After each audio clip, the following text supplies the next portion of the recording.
भगवते वासुदेवाय। ओम नमो भगवते वासुदेवाय। ओम नमो भगवते वासुदेवाय।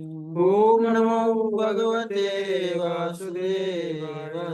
नारायणं नमस्कृत्यं नारायणं नमस्कृत्यं नरं चैव नरोत्तमं नरं चैव नरोत्तमं देवीं सरस्वतीं व्यासं देवीं सरस्वतीं व्यासं ततो जयं मुदीरये। ततो जयं मुदीरये।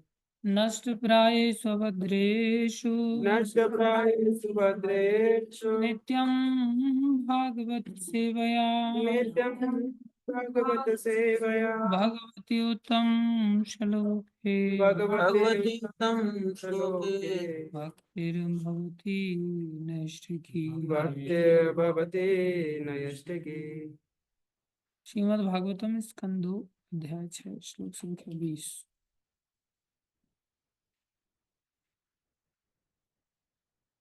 पादास्त्रयो बहिश्चासनं बहिश्चासन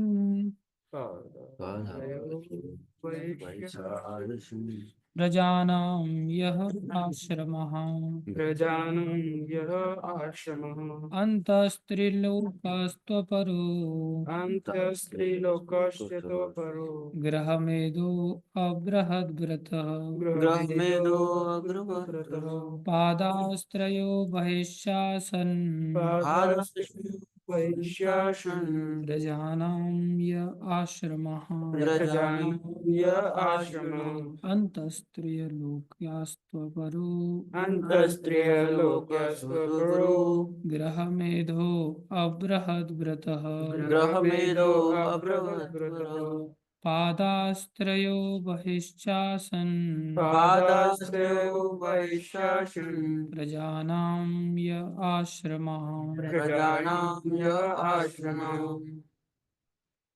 अप्रजानां ये आश्रमः अप्रजानां यः आश्रमः अन्तस्त्रिलोक्यास्त्वपरो अन्तस्त्रियलोकस्य परो गृहमेधो अबृहद्व्रतः।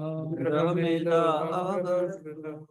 अनुवाद आध्यात्मिक जगत आध्यात्मिक जगत जो भगवान की जो भगवान की 3/4 शक्ति से 3/4 शक्ति से बना है, बना है, इस भौतिक जगत से इस भौतिक जगत से परे स्थित है परे स्थित है और यह और उन लोगों के निमित्त है उन लोगों के निमित्त है जिनका जिनका पुनर्जन्म नहीं होता। नहीं होता। अन्य अन्य लोग जो ग्रस्त जीवन के प्रति जो ग्रस्त जीवन के प्रति आसक्त आसक्त हैं और ब्रह्मचर्य व्रत का और ब्रह्मचारी व्रत का कठोरता से पालन नहीं करते, उन्हें 3 लोकों के अंतर्गत ही 3 लोगों के अंतर्गत ही रहना होता है। ओम ज्ञानं तिमिरन्धस्य ज्ञानाञ्जनशलाकया चक्षुरुन्मीलितं येन तस्मै श्रीगुरवे नमः। श्रीचैतन्यमनोभीष्टं स्थापितं येन भूतले स्वयं रूपदा मह्यं ददाति स्वपदं।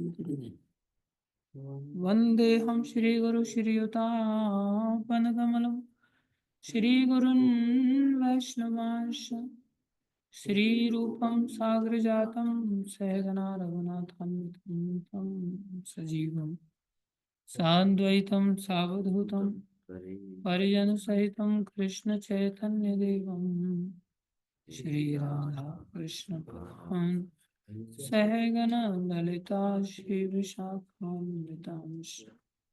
हे कृष्ण करुणा सिंधु दीनबंधु जगतपते गोपेश गोपीकांत श्री राधा कांत नमस्तुते। तप्त कांचन गौरंगी राधे वृंदावनेश्वरी वृषभानुसुते देवी प्रणमामि हरि। वाञ्छाकल्पतरुभ्यश्च कृपा सिन्धुभ्यैव च पतितानां पावनेभ्यो वैष्णवेभ्यो। जय श्री कृष्ण चैतन्य प्रभु नित्यानंदा श्री अद्वैत गदाधर शिवासादि गौर भक्त वृंदा हरे कृष्ण कृष्ण कृष्ण हरे हरे हरे राम राम राम हरे हरे कृष्ण कृष्ण कृष्ण हरे हरे हरे राम राम राम हरे हरे हरे कृष्ण कृष्ण कृष्ण हरे हरे हरे राम राम राम हरे हरे गुरुवे गौरचंद्राय राधिकाय तदालये कृष्णाय कृष्ण तद्भक्ता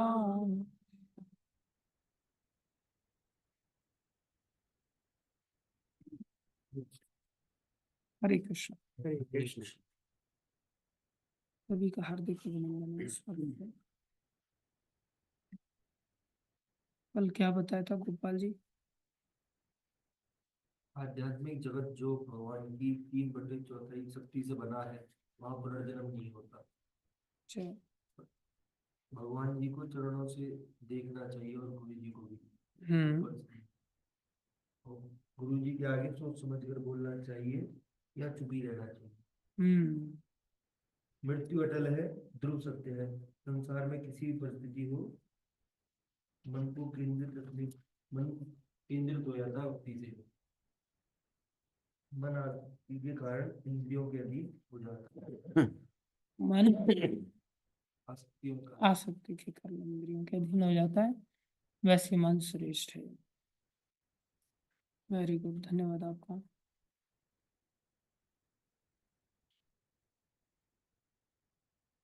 यस, नदिया चंद्र प्रभु।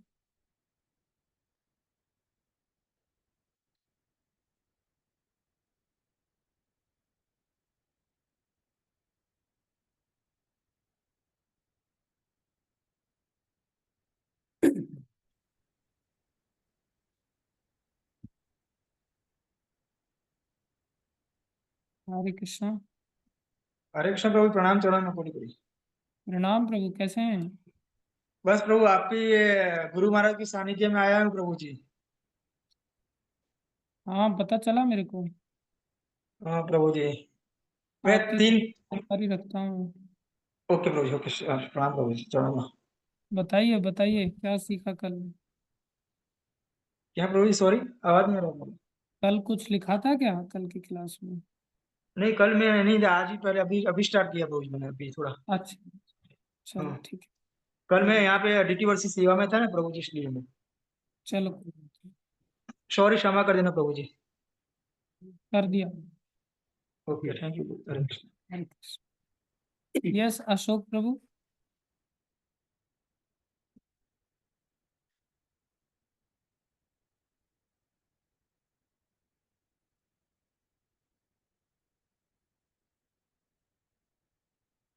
अशोक जी।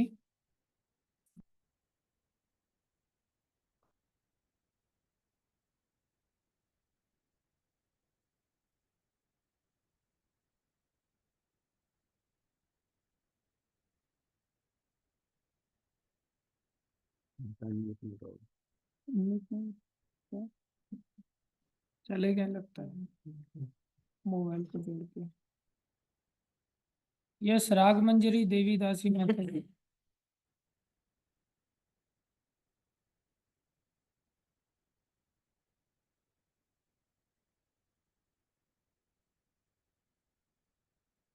यस, राधे।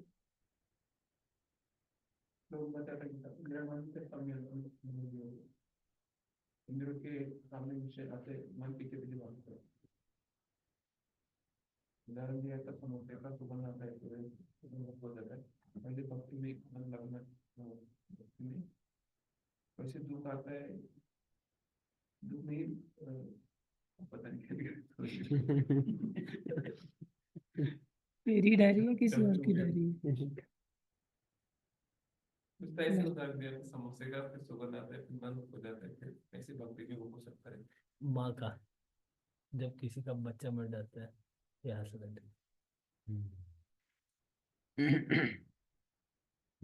एक बार बिल्कुल फिर बताइए। उसका बिल्कुल समझ नहीं आता। चीटा पकड़ने का, इंक में डुबोने का, छोड़ देने का, वो घूम फिर करके वापस आ जाता है, फिर देखने का क्या लिखा है इसमें। वैसे पास हो गया तुम। तेरा तेरे इसको पढ़ते नहीं आ रहा, दूसरे लोगों को क्या पढ़ते आएंगे। यस जयदेव प्रभु।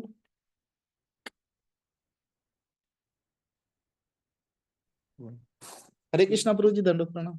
धन्यवाद प्रभु जी। यस प्रभु जी, क्या कह रहे? कह रहा था कहाँ चले गए, आपके बिना यहाँ अकेले अकेले खीर खानी पड़ रही है। नरसिंह प्रभु है प्रभु जी, खीर काट के। हाँ लेकिन वो भी कितनी खाएंगे आखिरकार। आ जाओ जल्दी से, ये हाँ देखो प्रभु जी, आ रहा हूँ। बुद्धिवर्धनम हो रहा है यहाँ। हाँ, मिस कर रहे हैं यहाँ पर हम लोग। यस प्रभु। मतलब अचानक से अंतर ध्यान हो गया तुम। जल्दी आ जाओ, ठीक है। यस प्रभु। चलो हरे कृष्ण। कल कल जोड़ा था तुम, हाँ यस प्रभु जी, कल जुड़ा था। कुछ लिखा है तुमने? हाँ प्रभु जी, लिखा है। सुनाओ ना फिर। आपने कहा था प्रभु जी, मनुष्य शरीर सीखने के लिए का हमें मिला है। और हमारे आपने एक कहा था, करनी भी न कथनी। आपने कहा था जैसे हम बोलते हैं वैसे हमें वो करना चाहिए, लेकिन हम खाली बोलते हैं लेकिन वैसा करते नहीं। और गुरु के सामने हमें अज्ञानी बन के रहना चाहिए। आपने वो सीएम के ऑफिस का एग्जाम्पल दिया था। और आपने कहा था कि सीएम के ऑफिस में आपने बोला था तो महाराज जी कह रहे थे कि मैं प्रभुपाद जी का स्मरण कर रहा था। और आपने कहा था कि ठंडी हवा भी हमें कष्ट देती है, तो मृत्यु हमें कितनी कष्ट देगी, तो मृत्यु उसको हमें हमेशा याद रखना चाहिए। और आपने भौतिक जगत और आध्यात्मिक जगत के बारे में बोला था कि भौतिक जगत जो है वो 25% है और आध्यात्मिक जगत 75% है। और वैकुंठ के डेफिनेशन आपने बताई थी कि वैकुंठ बोले तो the place there is no कुंठा, मतलब वहाँ पे कोई कष्ट नहीं है। और भक्ति माता के बारे में बताया था कि भक्ति माता के दो पुत्र हैं, ज्ञान और वैराग्य। और उसके बाद आपने बताया था कि हमें ब्रह्मचारी व्रत का कैसे पालन करना चाहिए, और ग्रह वेदी के बारे में। धन्यवाद। हरे कृष्ण। धन्यवाद, बहुत सारे पॉइंट्स लिख लिए तुमने। हाँ, वेरी गुड। मेरे लिए प्रार्थना करना कि ये सब बातें मेरे जीवन में आ जाएं। नहीं प्रभु जी, आप प्रार्थना कीजिए। अरे हरे ये कृष्ण। तो तुम्हारी विनम्रता है, तुम तो अच्छे भक्त हो। तात्पर्य में अभी आगे बढ़ते हैं हम लोग। तात्पर्य अर्चनी वंदनी प्रातः स्मरणीय जगत गुरु श्री प्रभुपाद जी द्वारा श्री प्रभुपाद की जय। श्रीमद् भागवत के इस श्लोक में वर्णाश्रम धर्म या सनातन धर्म की पराकाष्ठा का स्पष्ट उल्लेख किया गया।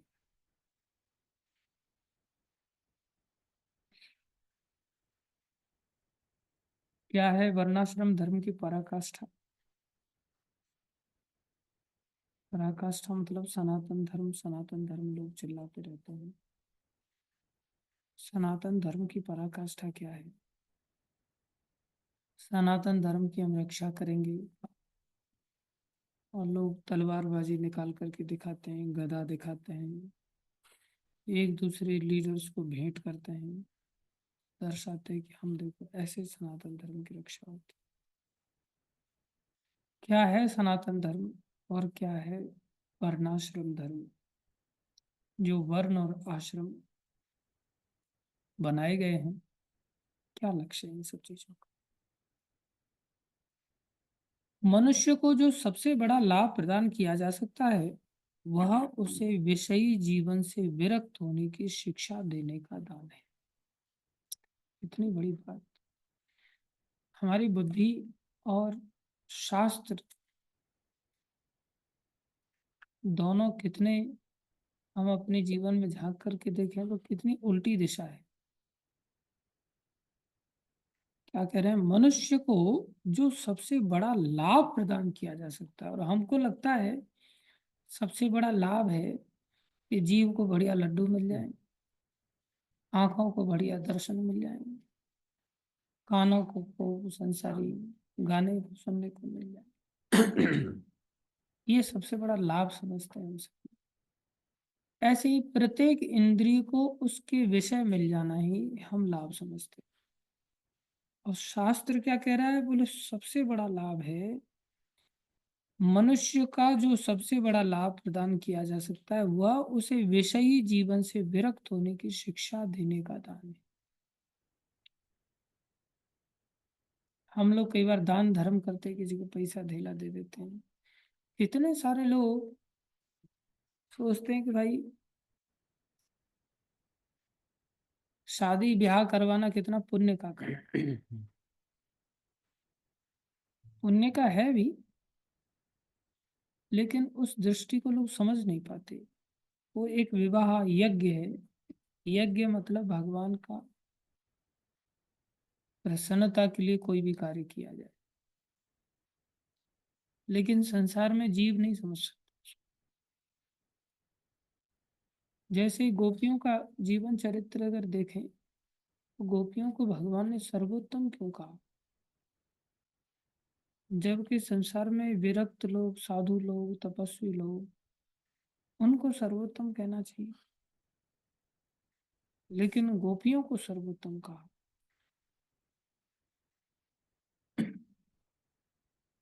जबकि विरक्त लोग खाना पीना आदि बहुत संयमित रखते हैं। और गोपियों के बारे में इंद्रदेव कह रहे हैं, ये लोग ना खा पी पी करके वो पठिया हो गई है, वो मोटी ताजी हो गई है।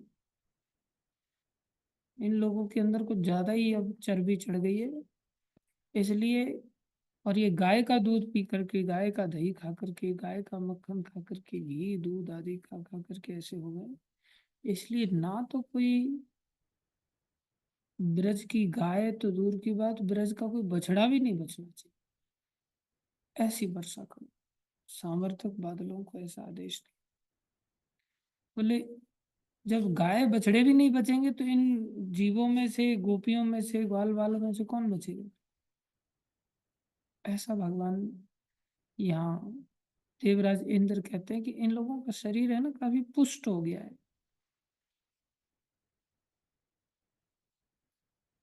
तो फिर इनको सर्वोत्तम क्यों कहा गया? और गोपियां ऐसे भी नहीं कि बिल्कुल गंवारों की तरह रहती थी। गोपियों का सौंदर्य भी बड़ा अद्भुत था, और गोपियों का वेशभूषा भी अद्भुत। और ऊपर से गोपियां स्वयं को सजाती भी थी। शरीर को सजाना, बोले कोई व्यक्ति इस मलमूत्र के शरीर को सजाता है तो उसको प्रचार करना ही नहीं चाहिए, तो समझाने का कोई अर्थ ही नहीं, ऐसा शंकर भगवान का। जब शरीर से मलमूत्र का हम त्याग करते तो पता होना चाहिए शरीर कितना गंदा, तो इसको सजाना मतलब कैसी मूर्खता है। और गोपियां शरीर को सजा रही हैं, खूब गहने पहने पहन पहन करके, सब घर को संभालते हुए, सब चीजों को श्रृंगार आदि करके, फिर भी गोपियों को सर्वोत्तम मान। ऐसे कैसे मान लिया? अर्जुन ने जब भगवान श्री कृष्ण से पूछा कि आपका गोपियों के साथ नाता क्या है ऐसा, तो भगवान ने नाता बताया कि अर्जुन ये क्या पूछ रहे हो, ये पूछो कि उस कौन सा नाता नहीं है। संसार में किसी का किसी के साथ कोई ना कोई संबंध होता है। पिता पुत्र का संबंध है, माँ बेटे का संबंध है, गुरु का संबंध है, भाई का संबंध है, शिष्य का संबंध है। सब तरह तरह के संबंध देखे जाते हैं। अब जिसका पिता पुत्र का संबंध है वो पति पत्नी का कैसे हो सकता है? जो शिष्य है वो गुरु कैसे बन सकता है? ये तो विपरीत संबंध हो जाता है। भगवान कह रहे हैं बोले ये लोग मेरे सहायक ही नहीं है, सहाया। बड़ा सुंदर श्लोक है भागवत में। सहाया, गुरु, शिष्या। बोले ये मेरे गुरु भी है और ये मेरे शिष्य भी है। कैसा विचित्र सुंदर। ये मेरी माँ भी है, केवल कहने के लिए माँ नहीं है। भगवान ने स्वयं ग्वाल बाल का रूप धारण करके गोपियों का स्तनपान किया। हम्म।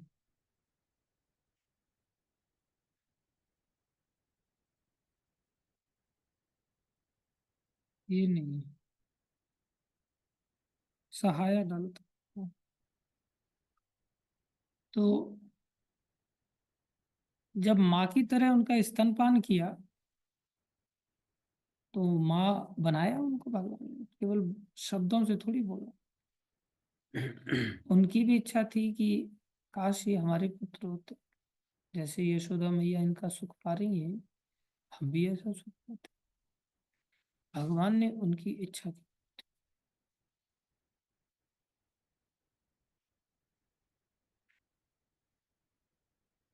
बोला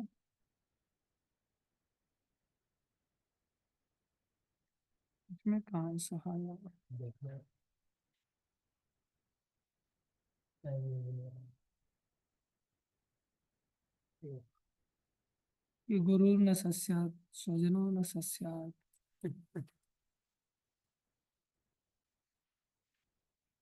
कौन सा हो? से तो बहुत सारे आ रहे हैं। 10वें स्कंद में होगा। तो बोले इनके साथ मेरा क्या संबंध नहीं है। ऐसे कैसे? बोले इनका इतने उच्च स्तर का समर्पण है। हम लोग तो सोचते हैं कि हमारा ये शरीर है और इस शरीर के अंदर हम जीवात्मा हैं और जीवात्मा इस शरीर के द्वारा ट्रैप कर लिया गया है और इस शरीर को छोड़ करके हमें भगवान से मिलना है। ये बात भी सही है, हम ये शरीर नहीं है, शरीर हमें प्रदान किया गया है, इसलिए हम इस शरीर के ओनर जरूर हैं। जैसे कपड़ा हम पहनते हैं तो कपड़ा हम ओनर हैं, हमारी देख रेख के लिए दिया है। लेकिन गोपियों का भाव कितना उच्च स्तर का है, वो इस शरीर को भी अपना नहीं मानती और वो लोग इस शरीर को कृष्ण की संपत्ति मानते हैं। अभी जैसे कोई पुजारी है, भगवान की सेवा में जाता है, तो ऐसा तो नहीं कि शरीर का ध्यान दिए बिना जाए, क्योंकि ये शरीर भगवान की सेवा में लग रहा है तो नहाएगा कि नहीं, खाएगा कि नहीं, तिलक छापे लगाएगा कि नहीं। तिलक छापे क्या है? ये भगवान की और जानते श्रृंगारी तो है। तो भक्ति मार्ग में इतना ऊंचा उठ जाए कि व्यक्ति शरीर को भी अपना ले। और भगवान कह रहे हैं ये लोग मेरी भोग्या भी हैं, भोग्या भी है, सहाया भी है, गुरु भी है, शिष्या भी है। बोले क्या नहीं है ये लोग मेरे? और कहाँ माँ है और कहाँ भोग्या है, दो विपरीत संबंध है।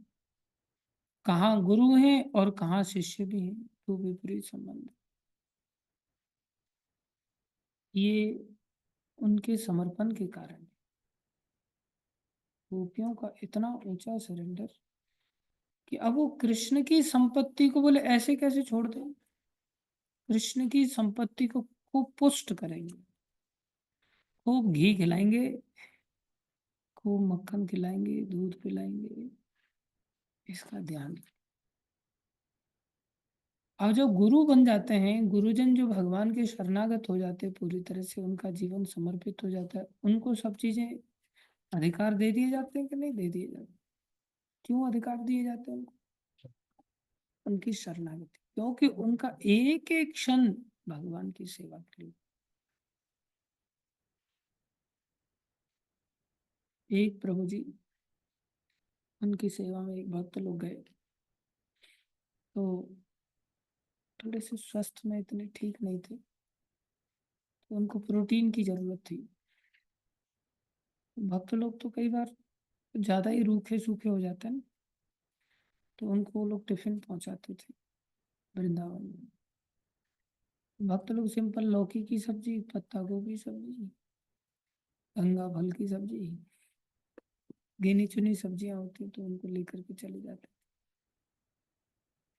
वो बोले भैया, उनको खुद कहना पड़ा, भैया ये शरीर है ना, ये भगवान की सेवा के लिए है, इसलिए शरीर को लंबा चलाना है और रात दिन इससे सेवा की जानी चाहिए, रात दिन इसको भगवान की सेवा में रगड़ना चाहिए। रगड़ना मतलब जितना मैक्सिमम इसका यूज किया जा सकता है। अब जैसे रसगुल्ला खाते हैं तो ऐसा थोड़ी बस दो हो गया, बस बहुत हो गया। कितना शरीर को रगड़ देते हैं कि एकदम पेट तन जाता है पूरी तरह से। अगर अनलिमिटेड मिल जाए तो एक एक नस खींचने लगती है, तब तक पूरी तरह से जब पेट भरने जाता है ना, तब तक छोड़ते नहीं। इसको कहते हैं रगड़ना। हर चीज के लिए जितने भी इंद्रियों के विषय हैं, किसी भी विषय को लेकर के आदमी जब तक उसकी सामर्थ्य है, वो अपने आप को हटाता नहीं है। चाहे मूवी देखना हो, एक मूवी देख लिया साउथ इंडियन मूवी जिसमें एक्शन वगैरह सब कुछ रहता है, एक्शन मूवी देखने की लोगों की आदत होती है। एक मूवी देखा फिर दूसरा देखा, जब तक आंखें बिल्कुल बंद स्वयं से ना हो जाए ना। पहले तो सोचते नींद नहीं आ रही है इसलिए देख रहा हूँ, और फिर नींद आने लगती है, फिर भी बोले थोड़ा और देख लेता हूँ, थोड़ा और देख लेता हूँ। जब तक आंखें मोबाइल हाथ से खुद छूट ना जाए तब तक व्यक्ति छोड़ता नहीं। फिर चाहे वो क्रिकेट मैच देखना हो या गाने सुनना हो, कान में बस ठूसे रहता है व्यक्ति, जब तक कान जवाब ना दे दे। ऐसे ही पेट जब तक फटने की स्थिति पर नहीं आ जाता, तब व्यक्ति किसी भी विषय भोग को छोड़। ऐसे ही जब भक्त भगवान की सेवा में इस शरीर को लगाता है और उस स्तर तक लगाता है कि जितना मैक्स टू मैक्स इसका यूज किया जा सके। अभी जैसे हम लोग डांस करते हैं भगवान की सेवा में, तो कितनी देर डांस करते हैं? हाँ, आधा घंटा पौना घंटा दिमाग खराब हो गया। आधा घंटा पौना घंटा कंटिन्यूअस। देखो कंटिन्यूस आ मैं गया। कब कंटिन्यूअस डांस कितना करता हूँ? मैं आपसे ऐसा पूछना चाह रहा था। हाँ, ऐसा पूछा जा रहा है, ये बहुत भावों को जानने वाला है।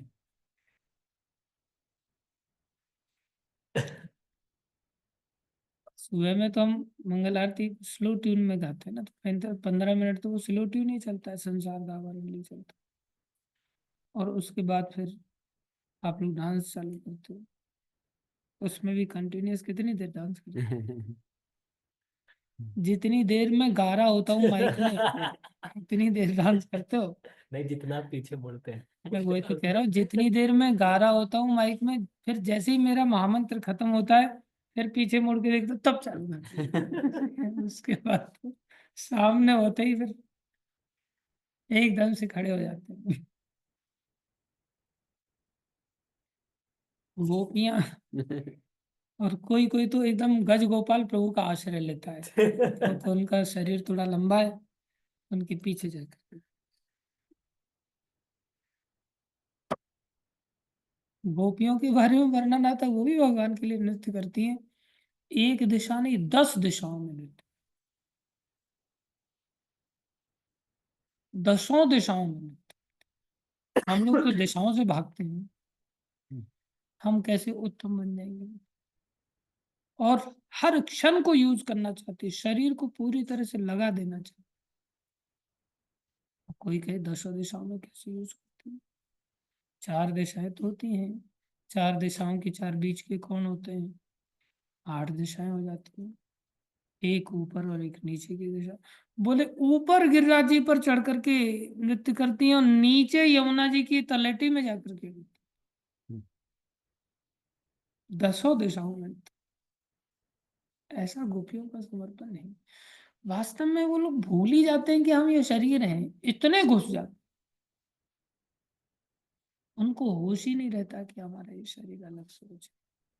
कैसे भगवान की सेवा में इसको। तो प्रभु जी कह रहे हैं भैया ये शरीर को ज्यादा से ज्यादा यूज करना है, इस शरीर में थोड़ी ताकत आ जानी चाहिए, तुम एक काम किया करो, थोड़ा पनीर बने। और हम लोग पनीर खा करके सो जाते। जिस दिन पनीर घी पूरी खीर पूरी मिल जाए उस दिन बोले अच्छी नींद आएगी। हमारी लग जाती है। बोले अब मैं सब भगवान की लीलाएं देखूं। और हमारी वृत्ति इन सब चीजों को खाने की तो है, लेकिन इन सब चीजों के पीछे का लक्ष्य हमें नहीं पता। इन सब चीजों के पीछे का उद्देश्य क्या है। अगर हम इस सब सुविधाओं का उपयोग इस तरह से करने लग जाए तो बोले फिर ये नरक का रास्ता खुल जाता है। अरे भाई हम भोक्ता नहीं है, भोक्ता तो केवल श्री कृष्ण है। चाहे हम स्त्री शरीर में हैं, चाहे हम सो कॉल्ड पुरुष के शरीर में हैं, हम सभी हैं आत्मा ही। हम में से कोई भी भोक्ता नहीं। कई बार लड़कियां लड़कों का ड्रेस पहन लेती हैं, जीन्स पैंट टी शर्ट, तो क्या वो लड़का बन गई। और कई बार सीरियल आदि में लड़के लोग लड़कियों का रोल कर लेते हैं, तो क्या वो लड़की बन गए। नहीं।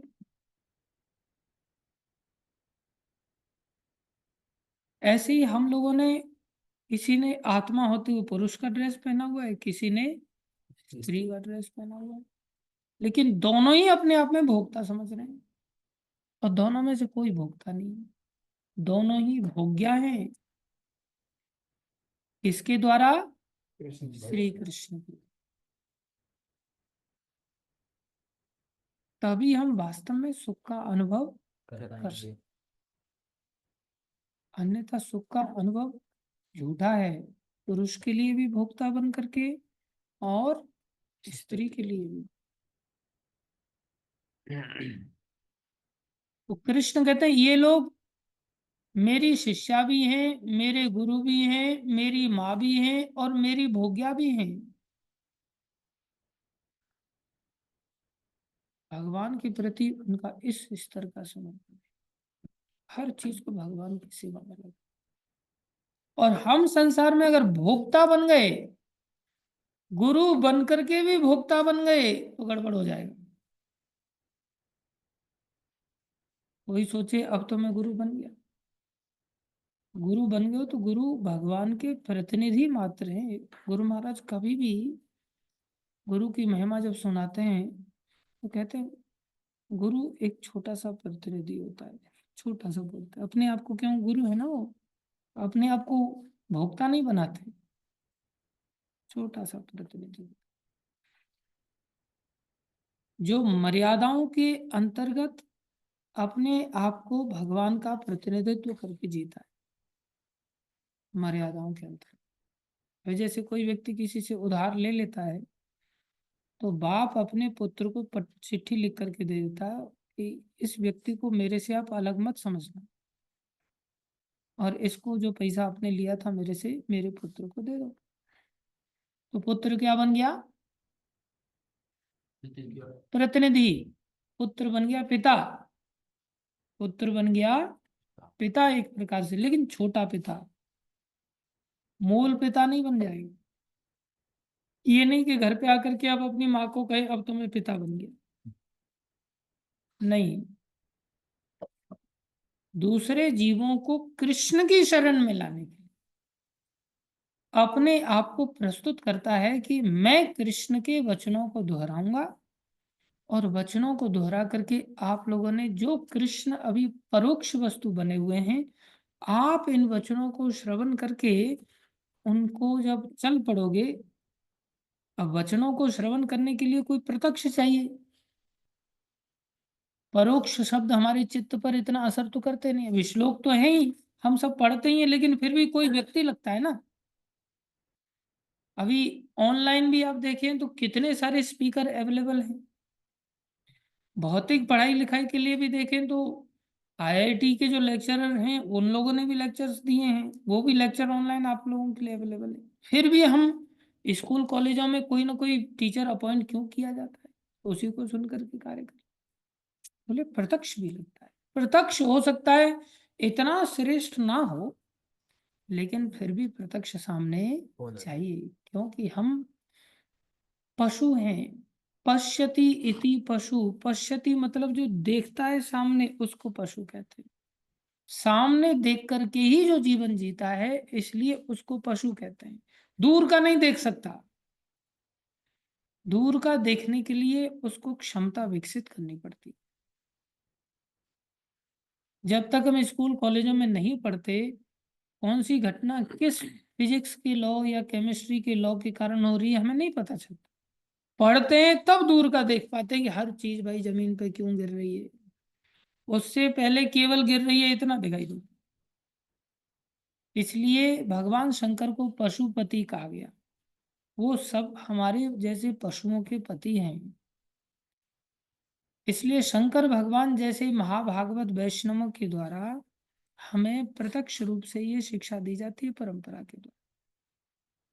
तो परंपरा में वो लोग हमें इन सब बातों को सिखाते हैं, लेकिन मर्यादा के अनुसार। ये ध्यान देना बहुत जरूरी है। कोई व्यक्ति इसका दुरुपयोग करे कि भाई अब तो मैं गुरु बन गया, तो तुम लोग मेरे शिष्य बन गए, अब बोले अब तुम लोग मेरी भोग्या भी बन जाओ, या फिर कोई स्त्री बोले तुम भोक्ता बन जाओ, बोले नहीं, भोक्ता तो मूलतः श्री कृष्ण कृष्ण ही है, और हम सब कृष्ण के लिए भोग्या है। तो शरीर को कई बार गुरुजनों को पनीर दिया जा रहा है, बोले गुरुजनों को पनीर दे सकते हैं। क्यों? क्योंकि उन्होंने उस शरीर को अपना नहीं माना। मर्यादा के साथ उनके साथ हर व्यवहार किया जा सकता है, लेकिन मर्यादा का ज्ञान होना पहले बहुत जरूरी है। ज्ञान।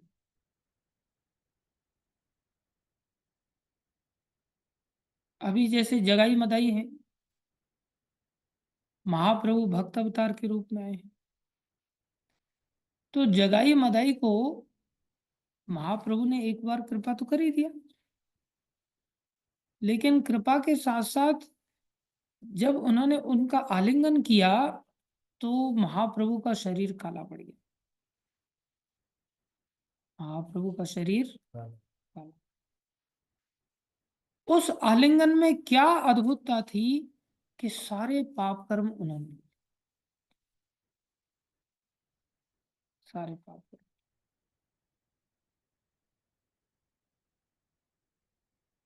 और उसका शरीर स्वच्छ हो गया।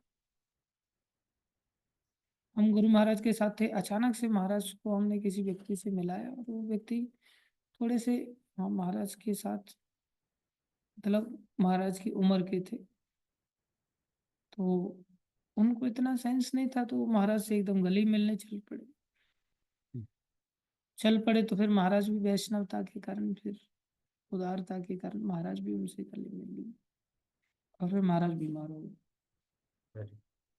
और महाराज ने फिर तूने जैसे मिलाया था ना, वो गले ही पड़ गया। और बोले मेरा तबीयत खराब। शुद्ध वैष्णवों की वो सामर्थ्य होती है कि उस व्यक्ति के स्पर्श मात्र से इस प्रकार से कर्मों को ले लेते। लेकिन उनको ये मर्यादा का ज्ञान है, इसलिए वो हर व्यक्ति से गले नहीं मिलते फिरते। उनको पता है कि इसके दुष्परिणाम क्या हो। अब कोई व्यक्ति इसका भी मर्यादा का उल्लंघन करता हुआ चला जाए, और फिर भगवान कृष्ण की तरह भोक्ता ही बन जाएगा गले लगने से आगे जाकर, तो बोले फिर तो नारकी हो जाए, नरक हो जाए। प्रतिनिधित्व तो कर सकते हैं, लेकिन वैसी सामर्थ्य भी होनी चाहिए। समर्थ को नहीं दोष हो सकता। इसलिए गुरुजनों का उच्चिष्ट हम खा सकते हैं, और गुरुजन उच्चिष्ट देते भी हैं दया करके। लेकिन हम जैसे भगवान का उच्चिष्ट खाते हैं, भगवान का प्रसाद बन जाता है। लेकिन गुरु बने नहीं, वैसी सामर्थ्य आई नहीं और उच्चिष्ट लुटाने लग गए तब क्या होगा? बोले फिर हमारा ही पतन हो जाएगा, हम ही गिर जाएंगे। इसलिए दुष्ट मन तुम्ही किसेर वैष्णव। अरे दुष्ट मन तो कहां से वैष्णव है? और उच्चिष्ट आदि दान करने चला, आलिंगन देने चला, ये तो तुम अपने आप को वैष्णव कह रहा है। कैसी विचित्र उदाहरण एक बार मेरे को कल के दिन एक भक्त से मिला। मैंने कहा जप करते समय जप पर ध्यान देना चाहिए और नाम अपराधों का ध्यान रखना चाहिए। बोले प्रभु जी उसमें आप ये भी तो कहते जो अपने आप को वैष्णव समझता हो, और मैं तो वैष्णव समझता ही नहीं, तो फिर मेरे को ये सब चीजों का ध्यान देने की जरूरत है। कैसे कैसे लोग हैं वहां, देखना सीखो, लोगों की बुद्धि का परिचय देखो। इतने दिन से नाम अपराध सुना रहे हैं, इतने दिन से सब चीजें सुना रहे हैं, और उसमें जस्ट ऐसे ही जो अपने आप को वैष्णव समझता हो, तो कितनी विनम्रता है उसके अंदर, जैसे मैं तो वैष्णव समझता ही नहीं, वो वैष्णव नहीं समझता इसलिए बोले मैं तो ध्यान दूँ तो दूसरे लोगों के लिए। अरे हमें सेंस होना चाहिए कि कहाँ वैष्णव नहीं समझना है और कहाँ वैष्णव समझना है। जिन क्रियाओं के लिए समझना चाहिए वहां हम समझते नहीं, और जिन क्रियाओं के लिए नहीं समझना चाहिए वहां वैष्णव महाराज बन करके बैठ जाते, है कि नहीं? मैसेज लिखना बहुत आसान है, वैष्णवों के सानिध्य में बिके हुए पशु की तरह रहना चाहिए।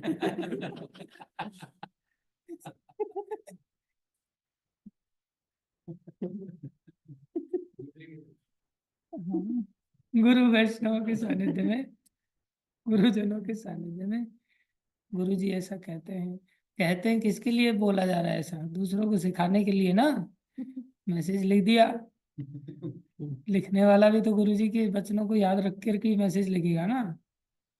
गुरु जी कहते किसके लिए? मेरे लिए नहीं, दूसरों के लिए। हाँ देखो, पल्ला झाड़ना देखो, गुरु जी कहते हैं, मैंने थोड़ी लिखा है। गुरु जी कहते हैं, तुम क्यों कह रहा है फिर तेरे व्हाट्सएप से फिर?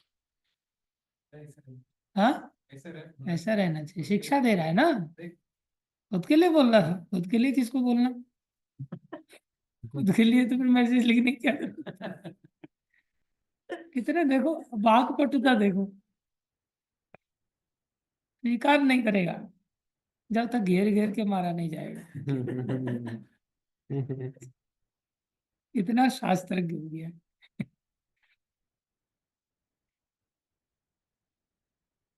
स्वीकार करना सीखना चाहिए। ये वैष्णव नहीं मान रहा अपने आप। अरे वैष्णव मानना चाहिए भाई, उपदेशों को ग्रहण करने के लिए वैष्णव मानना चाहिए। उच्चिष्ट आदि दान करने के लिए वैष्णव नहीं मानना चाहिए। ये सब चीजों की चर्चाएं तभी की जा सकती हैं जब सामने वाले की किसी की श्रद्धा हो। श्रद्धा है नहीं, हम जबरदस्ती थोपे जा रहे हैं, थोपे जा रहे हैं। विनम्रता का परिचय देना चाहिए, उल्टी शिक्षा देना सीखो, झुक करके अपने ऊपर शिक्षा दे करके सामने वाले को बोलना सीखो। जहां झुकना है वहां झुक करके अपने ऊपर डाल करके सीखो। अपने ऊपर भी डालोगे तो भी सामने वाला चिढ़ जाता है, ये अपने ऊपर कह रहे हैं लेकिन कह तो मेरे लिए ही रहे हैं। आदमी से वो भी हजम नहीं होता। इतना मुश्किल है। इसलिए वैष्णव क्या है, हमें कब वैष्णव मानना है, कब वैष्णव नहीं मानना है, ये भी समझ होनी चाहिए। क्या विषय हम कह रहे थे? सामर्थ्य के अनुसार व्यवहार करना सीखना चाहिए। गुरु के अंदर वो सामर्थ्य है तो वो उच्चिष्ट दान कर सकते हैं, वो आलिंगन दे सकते हैं, वो शासन कर सकते हैं, वो आज्ञा दे सकते हैं, हमारे अंदर वो सामर्थ्य नहीं होता। हम जबरदस्ती गुरु बन करके बैठ जाए या कोई हमें ऐसी जबरदस्ती गुरु बना करके बैठ जाए। हमें अपनी मर्यादाओं का ध्यान रखना होगा। तो प्रभु जी के बारे में हम बता रहे थे, वो समझ रहे हैं कि भाई शरीर को जितना ज्यादा से ज्यादा क्या किया जाए, यूज।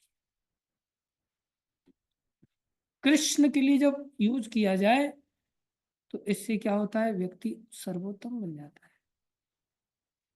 भागवत में श्लोक है, उत्तमस चिंतित कुर्या। प्रोक्तकारी तु मध्यमा, बोले अगर बोल करके किसी से काम कराया जाए और फिर वो कोई व्यक्ति काम करे तो बोले वो मध्यम कोटि का व्यक्ति है। उत्तम कोटि का व्यक्ति वो होता है जो सोच को ही पढ़ ले। गोपियां इतनी उत्तम कोटि की भक्त हैं कि भगवान को ये परख लेती हैं कि हाँ अब इनका गाली सुनने का मन कर रहा है, तो गाली देने में भी हिचकिचाती नहीं, धड़ाधड़ गालियों की लड़ी लगा देती। अच्छा अब इनकी मुदगर से पिटाई करने का मन कर रहा है, मार खाने का मन कर रहा है तो मारने लग जाते हैं। अब इनका भजन सुनने का मन कर रहा है तो गीत गाने लग जाते हैं। अब इनका नृत्य देखने का मन कर रहा है तो नृत्य करने लग जाते हैं। और हम क्या करते हैं, अब हमारा प्रसाद खाने का मन कर रहा है, हम प्रसाद खाने बैठ जाते हैं। अब हमारा खुद का सोने का मन कर रहा है तो सोने बैठ जाते हैं। अब भगवान का, गुरु जी का कथा सुनाने का मन कर रहा है, बोले आप सुनाते रहो, दीवारों के भी काम होते हैं, आप हमें मत सुनाओ, दीवारों को सुनाओ, हमारा मन अभी सोने को कर रहा है, अब हम जा रहे हैं। आप जब करने के लिए कह रहे हो, लेकिन अभी आप कह रहे हो तो भी हम नहीं करेंगे क्योंकि अभी हमारा सोने का मन कर रहा है। जबरदस्ती बिठाओगे तो बिल्कुल एकदम जगन्नाथ दास बाबा जी की तरह पूरा झुक जाएंगे।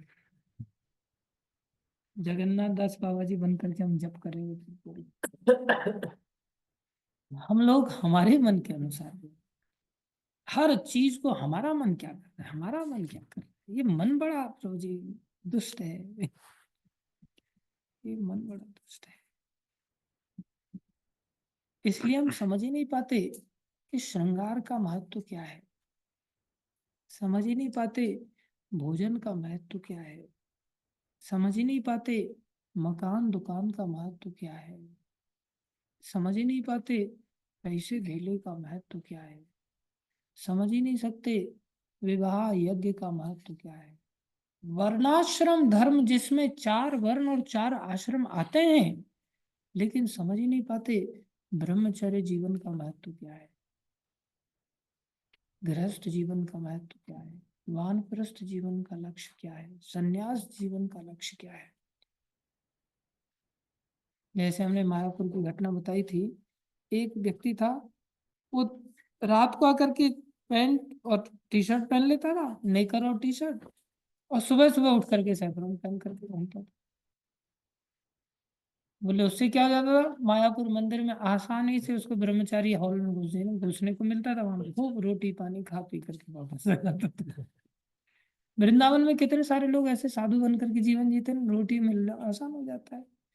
तो जीवन का लक्ष्य सैफरनधारी बनने का या सन्यासी बनने का या कोई भी, बोले शरीर की सुविधाएं प्राप्त, ये कितना भटकने वाली बात है। विषयी जीवन को जीते हम, विषयी जीवन को। महाराज ने एक बार, अब आश्रम में रहते हैं तो सब तरह तरह के भक्त होते हैं। गुरु महाराज जो समय ब्रह्मचारी थे, उनके लीडर सन्यासी थे, प्रभुपाद जी के डिसाइपल थे वो। तो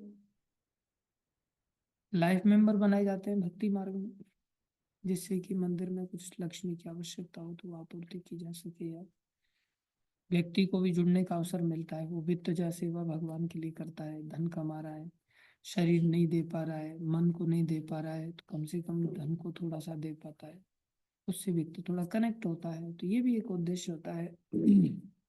हनुमान जी जैसे लक्ष्मी को भगवान से मिलाते हैं, जानकी जी को भगवान से मिलाते हैं, तो उससे रावण का भी कल्याण हो जाता है। नहीं तो रावण विषयों में डूब जाएगा तो और नरक में जाएगा। तो संपत्ति को भगवान की सेवा में लगाने का प्रयास करते। तो गुरु महाराज लाइफ मेंबर बनाते थे और तकरीबन एवरी डे लाइफ मेंबर बना देते थे। तो प्रभुपाद जी का लेटर है महाराज के पास, you are a nice boy making every day life member.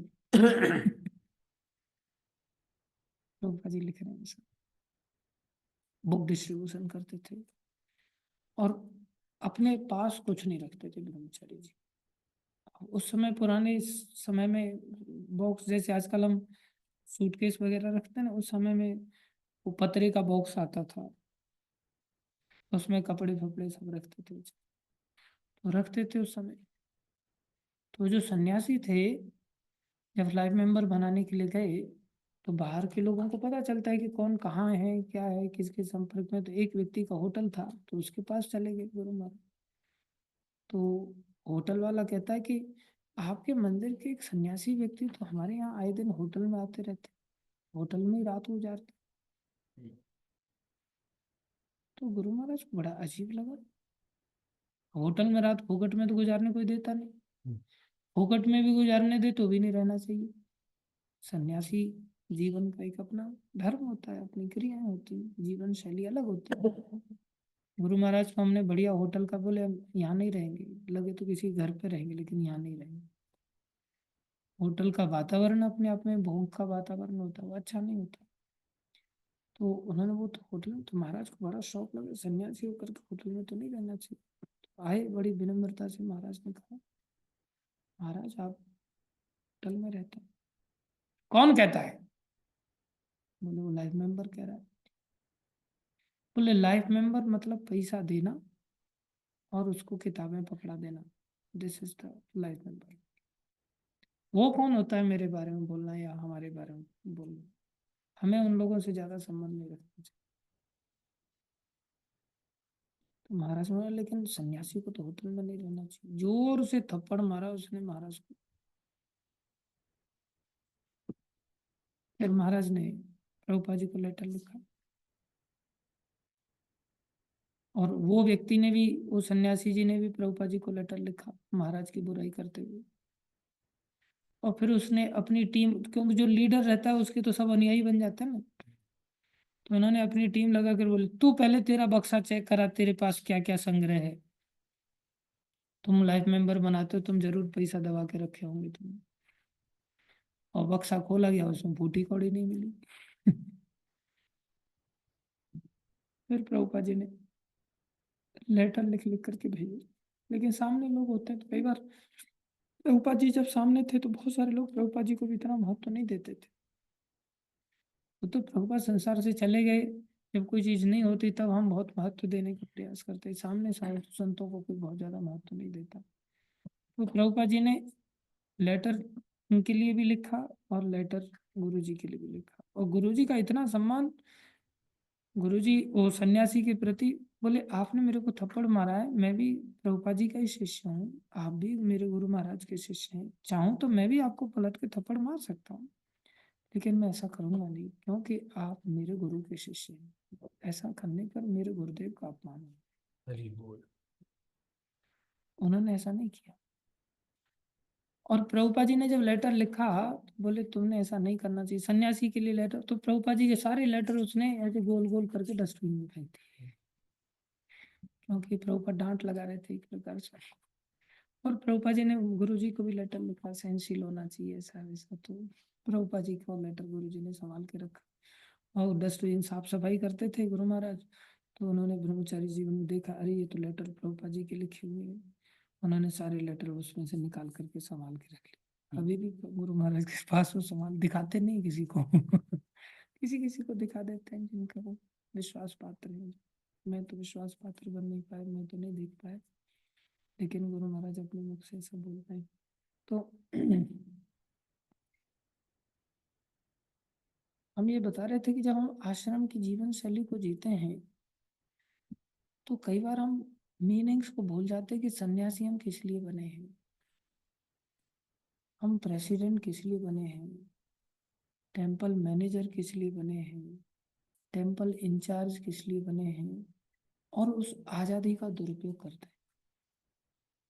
कई बार व्यक्ति को प्रचार प्रसार का अधिकार दे दिया जाता है और फिर पता चलता है, जैसे सोहन मोहन प्रभु है, इनको विकास नगर का अधिकार दिया गया, या जयदेव प्रभु है, उनको मसूरी का अधिकार दिया गया, या राधा मोहन प्रभु है, वो देहरादून का यहाँ का अधिकार संभालते हैं। लेकिन अधिकार का ईमानदारी से हमें चेष्टा भी करनी चाहिए। अधिकार का सदुपयोग ध्यान रखना होता है। अधिकार दिया गया, अधिकार लेने समय तो हम कभी नहीं कहते कि नहीं मेरे को नहीं चाहिए, बिल्कुल भी किसी भी हालत में अधिकार नहीं चाहिए। कितनी ललक होती है अधिकार के लिए, अच्छा है मिल गया, अच्छा है मिल गया, खुशी हो जाती है। लेकिन ठाकुर जी को भोग लग रहा है कि नहीं लग रहा है? बोले फल खत्म हो गए तो खत्म हो गए, हम क्या करें, खत्म हो गए। वो कहता मेरे पास पैसे ही नहीं है, पैसे नहीं है तो फिर साधु बने तो भीख मांगो ना, भिक्षा करके करो। ये नहीं कि पैसे नहीं। लेकिन हम क्या सोचते हैं, भगवान जगन्नाथ बैठे वो थोड़े ना मांगने के लिए। फल खत्म हो गया, जैसे कल फल का भोग ही नहीं लगा। अब हम भी फल खाते थे, हालांकि अभी हमने छोड़ दिए फल खाना। जब हम खाते थे तो हमारे लिए फल का अरेंजमेंट हो ही जाता था कि नहीं हो जाता था? प्रभु जी को चाहिए, प्रभु जी को चाहिए, प्रभु जी के लिए। गुरु जी आ जाएंगे तो क्या उनके लिए हम फल का अरेंजमेंट नहीं करेंगे? 10 लोगों से भीख मांगेंगे। मार्ग ही ये चुना है हमने, इस मार्ग पर चले हैं। जरूरी थोड़ी कि प्रेसिडेंट बन के भीख मांगा जाता है, साधु बन करके भिक्षा की जाती है। और लोग आज तक हमें भिक्षा दें ही नहीं, वो अलग बात। लेकिन क्या हमने ऐसा प्रयास किया कि हम जाकर के अपने अधिकार के अनुसार वैसी सेवा का सदुपयोग करें, सेवा को देखें हम सेवा कर पा रहे हैं कि नहीं कर पा रहे?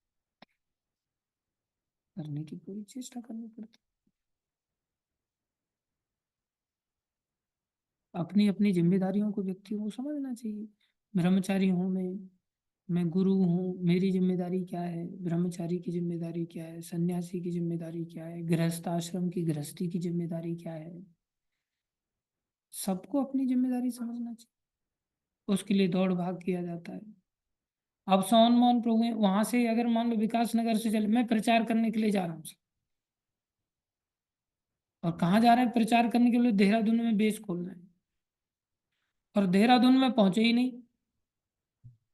वहां से चले कि मैं देहरादून जा रहा हूँ, और देहरादून से गए मैं विकास नगर संभाल रहा हूँ, और बीच में कहाँ है? बोले मैगी पॉइंट पर जाकर के मैगी मार रहे हैं गर्लफ्रेंड के साथ। अरे बोल। या बनारस में जाकर के वहां सात्विक भोजन कर रहे हैं गर्लफ्रेंड के साथ। या किसी गृहस्थी के यहाँ जाकर के आराम फरमा रहे हैं, वहाँ प्रचार प्रसार के उद्देश्य से नहीं जा रहे हैं। वो माता जी खूब बढ़िया बढ़िया बनाती है, खिलाती है। आश्रम में जाएंगे तो एकादशी के दिन तो आज केवल साबूदाना, वो भी या तो ज्यादा कच्चा मिलेगा, हाँ, कठोर मिलेगा, या फिर ज्यादा ही पिघला हुआ मिलेगा। वहाँ क्या खाना, वहाँ जाएंगे एकादशी के दिन बढ़िया बढ़िया आइटम मिलेंगे, आलू की चिप्स खाने को मिलेंगी, जा करके चिप्स मार रहे हैं। तो ये मर्यादा को भूल गए ना। फिर मोबाइल का उपयोग करने के लिए दिया गया, और मोबाइल पर रात को चैटिंग कर रहे हैं। किसी यूथ के साथ चैटिंग नहीं कर रहे हैं, यूथ नहीं के साथ चैटिंग कर रहे हैं।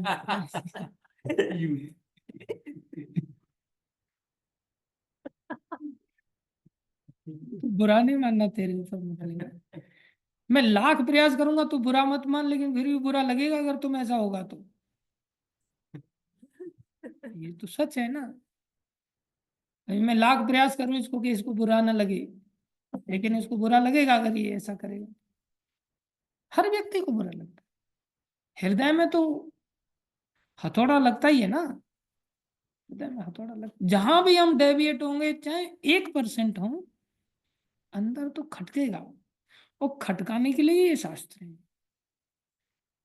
और हम पूरी तरह से शुद्ध एक दिन में नहीं हो जाएंगे, खटकते खटकते खटकते खटकते खटकते खटकते, बार बार बार बार थोड़ी थोड़ी मात्रा में हथौड़ा पड़ता है, तो धीरे धीरे धीरे धीरे छेनी अंदर तो जाएगी ना, अपना काम तो करेगी।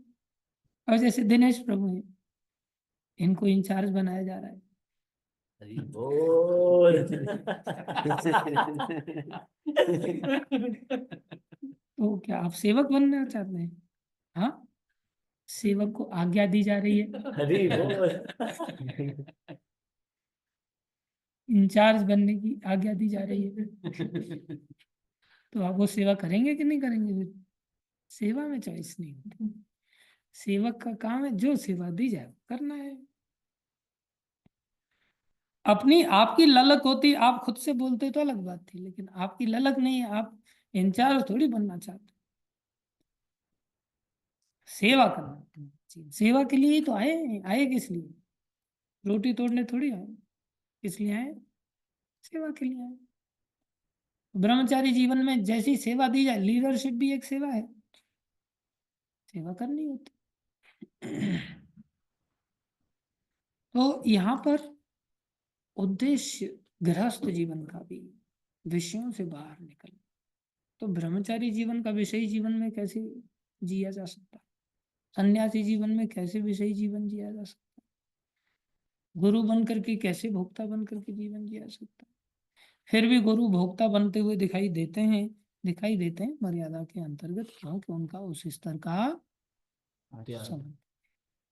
वो अपने आप को अपनी संपत्ति नहीं मानते, उनकी हर वस्तु किसकी है? कृष्ण की। ये बात सीखनी, ये बात सीखनी। विवाह का उद्देश्य भोग नहीं है। विवाह का उद्देश्य भगवान के धर्म के प्रचार के लिए संतान उत्पन्न करना है, जो भक्ति विनोद ठाकुर ने करके दिखाया। भक्ति सिद्धांत महाराज जैसे वैष्णव, या गौर मोहन डे, वो भी गृहस्थी थे, लेकिन प्रभुपाद जैसी संतान। अगर हम ऐसा नहीं कर सकते, साधु जीवन को जी रहे हैं, और उसके लिए कितनी ऊंची कल्टीवेशन चाहिए। साधु जीवन जी रहे हैं तो उसमें हम अपने आप को भक्त बना करके जी। वह उसे विषयी जीवन से विरक्त होने की शिक्षा देने का दान है, क्योंकि विशेष रूप से विषय वासना में लिप्त रहने के कारण ही बद्ध जीवन जन्म जन्मांतर चलता रहता है। हम सुख के पीछे भाग रहे हैं, लेकिन ये सुख हमें जन्म जन्मांतर का दुख देगा, अनेक जन्मों तक दुख देगा, अनेक जन्मों तक दुख देगा। ये बात है, अनंत काल तक दुख। इस दुख से बाहर, वैष्णवों की कृपा से, गुरुजनों की कृपा से हम बाहर निकल पाएंगे। उन्होंने जैसा समर्पण किया है, वो हमें अपने हृदय से प्रेम दान दे दें, तो फिर हम भी ऐसे भक्त बन सकते। प्रभुपाद जी यहाँ केवल सन्यासियों के लिए बात नहीं कर रहे हैं, ब्रह्मचारियों के लिए बात नहीं कर रहे हैं। प्रभुपाद जी का परपट देखो कहाँ से शुरुआत करते हैं, और सीधा कितना भारी वाला, एकदम हथौड़ा नहीं घन मारते सीधा। और फिर लोग मेरे को कहते, प्रभु जी आप ही ऐसा बताते हैं। मैं ऐसा क्यों बताता हूँ? लिखा हुआ है भाई इसमें, पढ़ के सुना। नहीं मेरे को क्या अच्छा, तुम थोड़ी ऐसा कहते हो, मैं ऐसा नहीं कह रहा हूँ। वह उसे विषयी जीवन से विरक्त होने की शिक्षा देने का दान है, क्योंकि विशेष रूप से विषय वासना में लिप्त रहने के कारण बद्ध जीवन जन्म जन्मांतर चलता रहता है।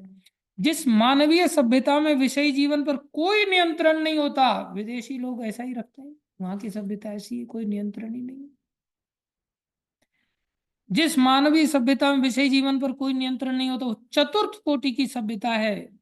चतुर्थ कोटि की कौन सी सभ्यता है? ये थोड़ी कल चर्चा करेंगे।